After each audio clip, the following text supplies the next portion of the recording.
ಈಗ most common problem ಏನಾಗ್ಬಿಟ್ಟಿದೆ ಅಂತ ಹೇಳಿದ್ರೆ ಡಾರ್ಕ್ ಸರ್ಕಲ್. ಈ ಡಾರ್ಕ್ ಸರ್ಕಲ್ ಕಂಟ್ರೋಲ್ ಮಾಡೋದಕ್ಕೆ ಆಗದೇ ಇಲ್ವಾ ಡಾಕ್ಟರ್? ಈ ಡಾರ್ಕ್ ಸರ್ಕಲ್ಸ್ ಕೂಡ ಸ್ವಲ್ಪ ಹೆರಿಡಿಟ್ರಿ ರೀಸನ್ಸು ಇರುತ್ತೆ. ಅದು ಬಿಟ್ಟರೆ ಸ್ಟ್ರೆಸ್ ಆಗಿರ್ಬೋದು, ಸ್ಲೀಪ್ ಹೈಜೀನ್ ಸರಿಯಾಗಿಲ್ಲದೆ ಇರೋದು, ಮತ್ತು ಬೇರೆ ಅಕ್ಯಾಂಥೋಸಿಸ್ ಅಂತ ಎಲ್ಲ ಹೇಳ್ತೀವಿ. ಸ್ವಲ್ಪ ಮೆಡಿಕಲ್ ಕಂಡೀಷನ್ಸಿಂದ ಮತ್ತು ವೈಟಮಿನ್ B12 ಡೆಫಿಷಿಯನ್ಸಿ ಇದರಿಂದ ಎಲ್ಲನೂ ಡಾರ್ಕ್ ಸರ್ಕಲ್ಸ್ ಇರುತ್ತೆ. ಡಾರ್ಕ್ ಸರ್ಕಲ್ಸ್ಗೆ ಸ್ವಲ್ಪ ರೆಟಿನಾಲ್ ಬೇಸ್ ಕ್ರೀಮ್ಸು ಎಲ್ಲ ಇರುತ್ತೆ, ಅಂಡರ್ ಐ ಕ್ರೀಮ್ಸು. ಅದು ಪ್ಯಾಚ್ ಟೆಸ್ಟ್ ಮಾಡಿ ರೆಗ್ಯುಲರಾಗಿ ಯೂಸ್ ಮಾಡಿದ್ರೆ ಸ್ವಲ್ಪ ಮಟ್ಟಿಗೆ ಕಂಟ್ರೋಲ್ ಆಗುತ್ತೆ. ಹೀಗೆ ಮೊಬೈಲ್ನ ಹೆಚ್ಚಾಗಿ ಯೂಸ್ ಮಾಡೋದ್ರಿಂದ ಅಥವಾ ಬ್ಲೂ ಲೈಟ್ನ ಹೆಚ್ಚಾಗಿ ನೋಡೋದ್ರಿಂದ ಇದರಿಂದಾಗಿ ಏನಾದರೂ ಸ್ಕಿನ್ ಮೇಲೆ ಪರಿಣಾಮ ಬೀರುತ್ತಾ ಡಾಕ್ಟರ್?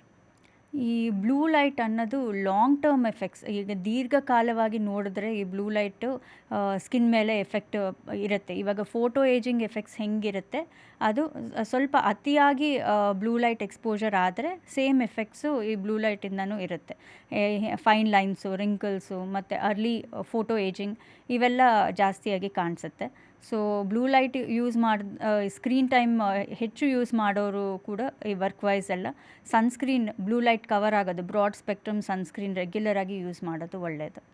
ಮತ್ತು ಸ್ಕ್ರೀನ್ ಟೈಮ್ನ, ಅನ್ನೆಸೆಸರಿ ಸ್ಕ್ರೀನ್ ಟೈಮ್ನ ಡೆಫಿನೆಟಾಗಿ ಲಿಮಿಟ್ ಮಾಡಬೇಕು. ಅದು ಇಂಡೈರೆಕ್ಟ್ಲಿ ಸ್ಕಿನ್ನು, ಹೇರು ಎಲ್ಲ ಹೆಲ್ದಿಯಾಗಿರೋದಕ್ಕೆ ಯೂಸ್ ಆಗುತ್ತೆ.